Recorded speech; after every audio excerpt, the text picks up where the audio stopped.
ஓம் சக்தி பராசக்தி. அன்பு செல்வமே, வாழ்க்கையில் எதுவும் காரண காரியங்கள் இல்லாமல் நடக்காது. வெட்ட வெளியில் வானில் இறைவனால் அமைக்கப்பட்டுள்ள இந்த உலகங்கள் அனைத்துமே காரண காரியத்தோடு திட்டமிட்டபடிதான் இயங்கி வந்து கொண்டிருக்கிறது. இந்த உலகத்தில் உள்ள ஒவ்வொருவரும் தனித்தனியாக இதுவரை எடுத்த ஒவ்வொரு பிறவியிலும் வாழ்க்கையில் தினம் செய்த மற்றும் இப்போது செய்து வரும் ஒவ்வொரு வினைக்கும் சமமான எதிர்வினை ஒன்று இந்த பிரபஞ்சத்தில் பதிவாகி உள்ளது. அதுவே உரிய காலங்களில் அவர்களுக்கு திரும்ப நடக்கும். இதைத்தான் கர்ம பலன்கள் என்று அம்மா அடிக்கடி கூறிக்கொண்டிருக்கிறேன். மேலோட்டமாக பார்த்தால் இன்னார் செய்த செயல்களால் தான் இன்னாரெல்லாம் அனுபவிக்கிறார்கள் என்று தோன்றும். ஆனால் ஒரு நெருப்பு கூட உங்களை சுட்டுவிட்டால் நீ நெருப்பின் மீது பழி சுமத்துவதில்லை. உனது கவனக்குறைவோ அல்லது பிறர் வேலை அல்லது உனது கெட்ட நேரம் என்று நினைக்கிறாய். நன்கு யோசித்து பார்த்தால் தீதும் நன்றும் பிறர் தர வாரா என்பதும், நமக்கு நன்மை துன்பம் செய்தவர்கள் வெறும் கருவிகள்தான் என்பதும், நாம் முந்தைய பிறவியில் செய்ததே நமக்கு திரும்ப அந்த கருவிகள் வடிவில் வருகிறது என்றும் அனைத்தும் உனக்கு புலப்படும்.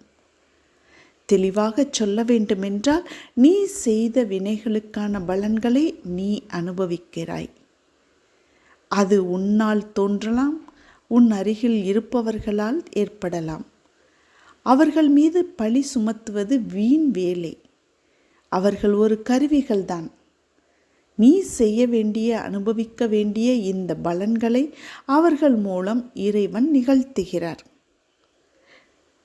தங்கமே, எல்லாவற்றுக்கும் பின்னால் ஒரு காரணம் இருக்கிறது என்று அம்மா அடிக்கடி கூறிக்கொண்டே இருப்பேன். உன் துன்பத்தை நீயே பெருமளவு உனக்கு நல்ல காலம் வரும் வரையில் குறைத்து கொண்டே வா. இறைவனே உனக்கு இப்பொழுது அம்மாவாக வந்து நீ என்னிடம் சரணடைந்து அம்மாவின் பாதத்தில் பணிந்து விட்டாய். உன்னை மன்னித்து அம்மாவும் எனது பிள்ளையாய் ஏற்றுக்கொண்டு விட்டேன். பெரும்பாலான குற்றங்கள் உனக்கு மன்னிக்கப்படும். எதிர்காலத்திலும் நீ குற்றம் ஏதும் செய்யாமல் நல்லவைகளையே செய்யும்படி நான் பார்த்து கொள்கிறேன். உனக்கு சத்திய வாக்காகவே இதை கூறுகிறேன்.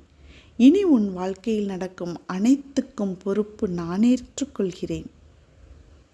என்னை நீ இறை சக்தியாக குருவாக கருதி என்னை இறுக பற்றினால் நான் கூறிய வாழ்க்கை அனைத்தும் நீ பெறுவாய்.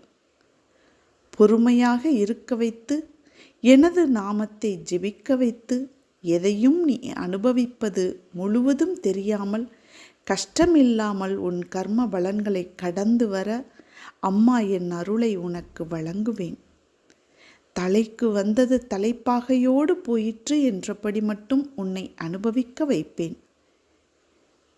உன்னை விரைவில் இதிலிருந்து வெளியே வர வைத்து முற்றிலுமாக உன் கர்ம பலன்களை அனுபவித்து முடித்து நிம்மதியான வாழ்க்கையை உனக்கு வழங்கி சந்தோஷத்தை உன் குடும்பத்தில் நிலவச் செய்வேன். நம்பிக்கையோடு பொறுமையாக கடந்து வா. அம்மா நான் இருக்கிறேன், என் அன்பு பிள்ளையே, அருகில் வா. மங்களம் உண்டாகும். ஓம் சக்தி.